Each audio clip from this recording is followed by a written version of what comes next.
Welcome to Ultimate Reddit Drama. Before we dive into today's story, we have a humble request. Please consider subscribing to this new channel. Help us hit our first milestone of 1,000 subscribers. Your support will motivate us to keep bringing you more exclusive original cheating wife stories. And now let's get started with today's story. I never knew that the biggest shock of my life would come on such a normal-looking night. The day was the same. The routine unchanged, but inside, I felt suffocated. Sometimes when we become strangers in our own home, time itself signals that something is wrong. Maybe I should have realized it earlier, but I always trusted Sarah, my wife, the mother of my daughter, my closest friend. After dinner, I was engrossed in my office paperwork. Sarah, as usual, was lost in her phone, occasionally smiling. A smile that once used to be only for me. I was about to say something, but stopped myself. Who knew that in just a few hours my entire life was about to change? Sarah always loved being social. I used to hear about her new friends, her new life, but I never paid much attention.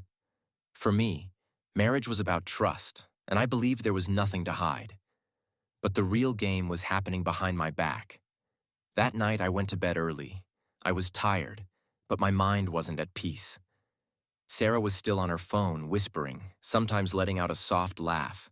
Something pricked inside me, a strange restlessness. But I convinced myself that I was just overthinking. When you trust someone, your mind keeps you away from the truth. At some point in the night, I woke up. Sarah wasn't in bed. I assumed she was in the bathroom, but the door was open. Slowly, I got up, stepped into the hallway, and then I saw her. She was standing in the living room, talking on the phone. Her voice was low, but I could hear it clearly. I don't know how much longer I can keep lying. Yes, I'm trying. No, he still doesn't know anything. My heartbeat sped up. I took a step back, returned to the bedroom, and tried to convince myself that maybe I had heard it wrong. But inside, something had already broken. For the first time, I wondered, was my marriage what I thought it was?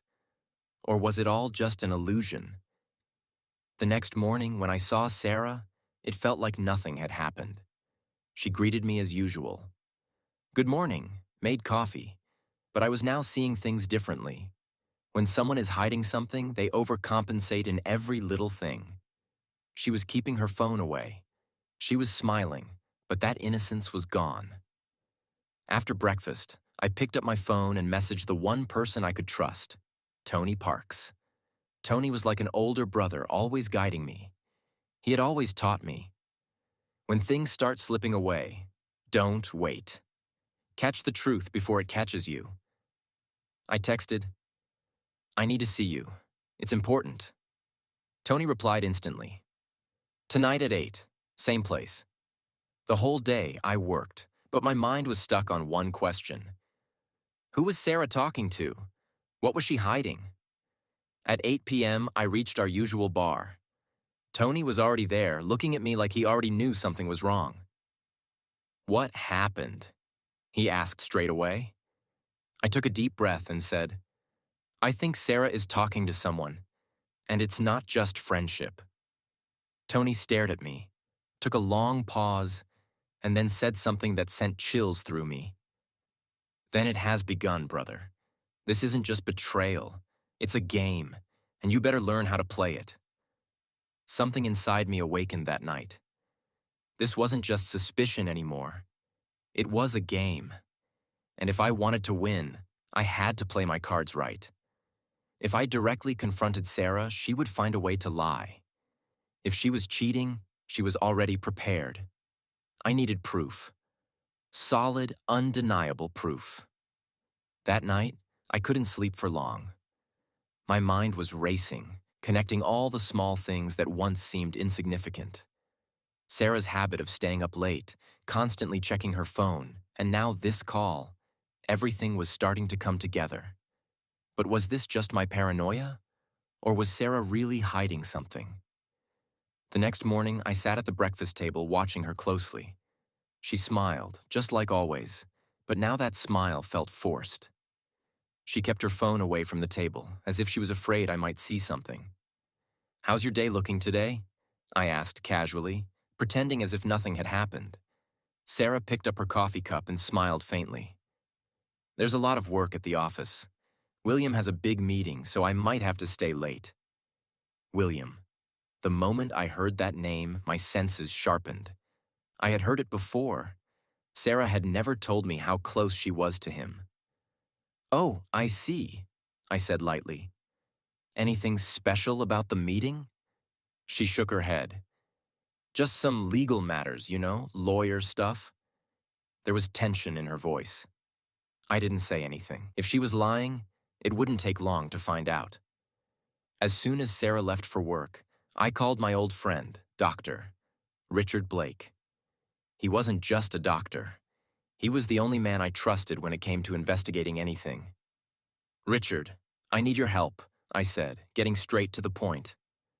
"Talk to me, Johnny. What happened?" His voice was serious. "I think Sarah is cheating on me, but I need proof." Richard took a moment before responding. Then, in a low voice, he said, "You need to go all the way, Johnny. I can help you, but you have to play smart. You need to make her believe you suspect nothing. You need to become her shadow." I took a deep breath. "What do I need to do?" "First, I can help you track her phone, but you need to watch her closely too. Where she goes, when she goes, who she meets. If you really want proof, you need patience." I agreed. At that moment, I made up my mind. I wasn't backing down. Step 1, finding out the truth. That night, when Sarah was fast asleep, I quietly picked up her phone. My heart was pounding.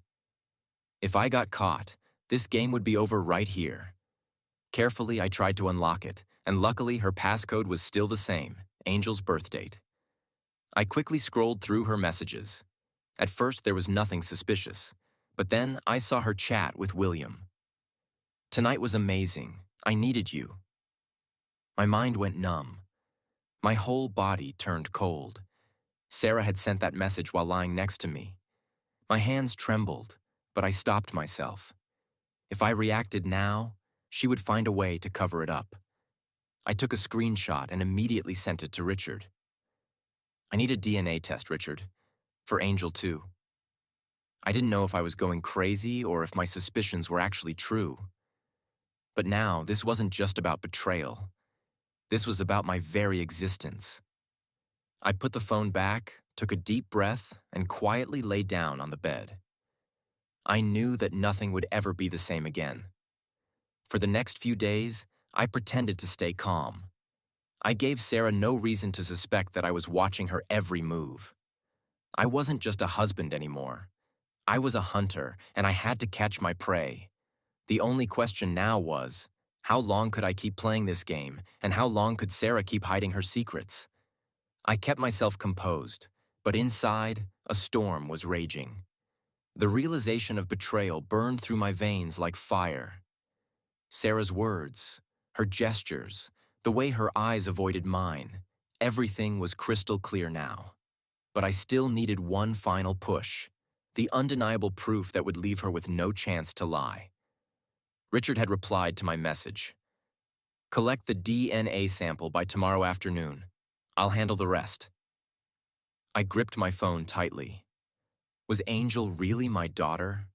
The thought settled deep in my gut like a cold fear. If the answer was no, could I walk away from Angel? Number I answered myself instantly. Even if she wasn't my blood, I was still her father. But if Sarah had hidden this lie from me for years, it wasn't just betrayal. It was an entire life built on deception. That night, I watched Sarah closely. She was sitting on the bed, smiling at her phone. I knew that smile wasn't for me. "How was your day?" I asked in a normal tone. "It was good," Sarah replied without even looking at me. "Anything special?" Sarah glanced up, slightly startled, then shook her head. "No, nothing special." Lies. She had betrayed me again. I knew it. I had been watching her every move. The next morning, while Sarah was getting ready for work, I put my master plan into action. "I have to leave early for work today," I said. Sarah barely paid attention and simply nodded as she grabbed her bag. As soon as she stepped out, I got to work. I grabbed Angel's hairbrush. I plucked a few strands of hair and sealed them in a small Ziploc bag. Then, I took my own brush and pulled out a few strands, sealing them in a separate bag. Now all I had to do was get them to Richard. I placed both bags inside my jacket and left the house. My heart was pounding. Was I really ready for this? If the report confirmed that Angel wasn't mine, could I handle that truth? When I arrived at Richard's lab, I handed him the bags. "You'll have the results in 48 hours, he said. I nodded and left without saying another word. Now I just had to wait. But I wasn't just going to sit around. I was going to expose Sarah's truth. Final tracking. Sarah and William's secret. I remembered my old friend Tony. "I need an investigator," I said, calling him. "For whom?" "Sarah." Tony was silent for a few seconds before replying, "Give me a few hours." 10 p.m. I read Tony's message. "Your wife is with him again tonight. 5-star hotel, room 412. It felt like my blood turned to ice. Without a second thought, I grabbed my car keys and drove to the hotel. Standing outside, I took a deep breath. I wasn't here to fight. I was here to see the truth with my own eyes. I walked into the lobby and approached the receptionist. "Dinner delivery for room 412. The receptionist hesitated, eyeing me suspiciously, but then bought the lie and let me go upstairs. As I reached the door, I noticed a slight gap. Laughter echoed from inside. My heart pounded in my chest. I pushed the door open slightly, and then I saw them. Sarah and William, wrapped in each other's arms. Something inside me shattered. But I didn't come here to create a scene. I silently stepped back, took a picture of the doorway, and left. Now I had the proof. Now it was just a matter of revenge. 48 hours later. The DNA report. Richard had called me to the lab. "Sit down," he said in a serious tone. I looked into his eyes but couldn't read anything. Richard pulled out a paper and placed it in front of me. DNA report. Paternity test results. Angel Parks is not the biological daughter of Jonathan Parks. The report slipped from my hands. I closed my eyes. Now this wasn't just revenge. This was war. I stared at the report. The words blurred in front of me, but their meaning was crystal clear. Angel wasn't my daughter. My breathing grew heavy, as if a massive weight had been placed on my chest. My hands trembled, but my mind was running at full speed. This wasn't just betrayal. This was a lifetime of lies. Sarah hadn't just made a fool out of me. She had robbed me of my very identity. I had spent years raising a girl I believed was mine, and Sarah had known the truth all along, yet she never told me. Richard looked at me but said nothing. Maybe he knew that no words could ease this pain. "What are you going to do?" he finally asked. I slowly picked up the report, folded it, and placed it in my pocket. "Revenge," I said, emotionless. First move of revenge. Exposing Sarah. I texted Sarah. "Meet me for dinner tonight. We need to talk." Her reply came instantly. "Okay, is everything all right?" I didn't respond. That night, I booked the same room 412 at the hotel where Sarah and William used to meet. But this time, there was a difference. Hidden cameras in the room. The hotel staff was on my side. Money can change anyone's intentions. 9 p.m. Sarah arrived, as usual, late. She was wearing a red dress, perhaps thinking this was a special occasion. "This place?" she asked, surprised. I simply smiled and signaled the waiter. He poured red wine on the table and quickly left. Sarah looked at me carefully. "What's going on, Johnny?" I took a deep breath, pulled out my phone, and played a video in front of her. It was the same footage. Room 412, but this time it was Sarah and William together. Sarah's eyes widened, almost as if her soul had left her body. What is this? Her voice trembled. I pulled another paper from my pocket and placed it on the table. And this is the biggest lie of my life. Sarah's face turned pale. She picked up the report with shaking fingers and read it. Johnny, please, how long have you known the truth? I cut her off. Tears rolled down her cheeks, but this time, they didn't affect me.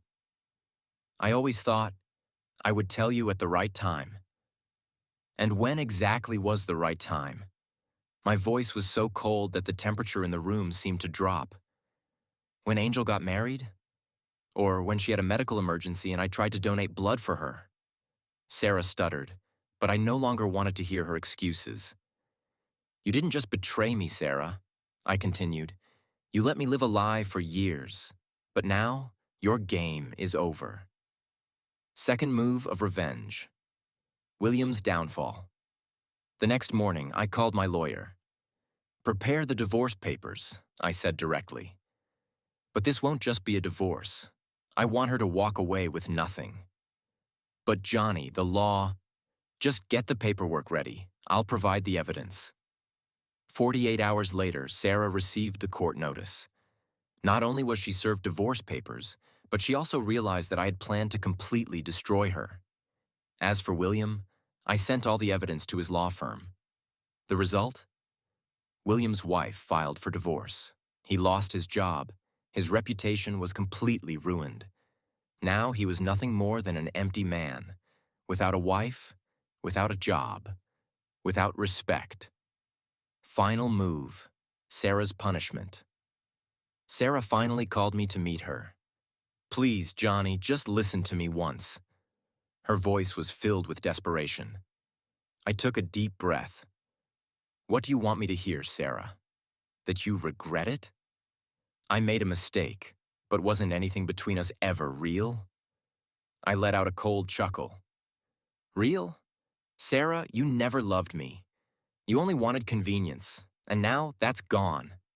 Sarah looked into my eyes, but this time, there was no emotion in mine. So, this is the end? She asked, trembling. I shook my head. No, Sarah, this isn't the end. This is the beginning of your new life, without support, without lies. I was about to leave when she whispered, Did you ever love me? Without stopping, I replied, I did. But now I'm only forgiving you for myself, not for you. And then I walked away. If you were in Johnny's place, would you forgive Sarah or seek the same revenge? Was Johnny's decision right? Or should he have taken a different path to save his marriage? Did Sarah truly regret her actions, or was she just trying to save herself? What would be your answer? Comment below.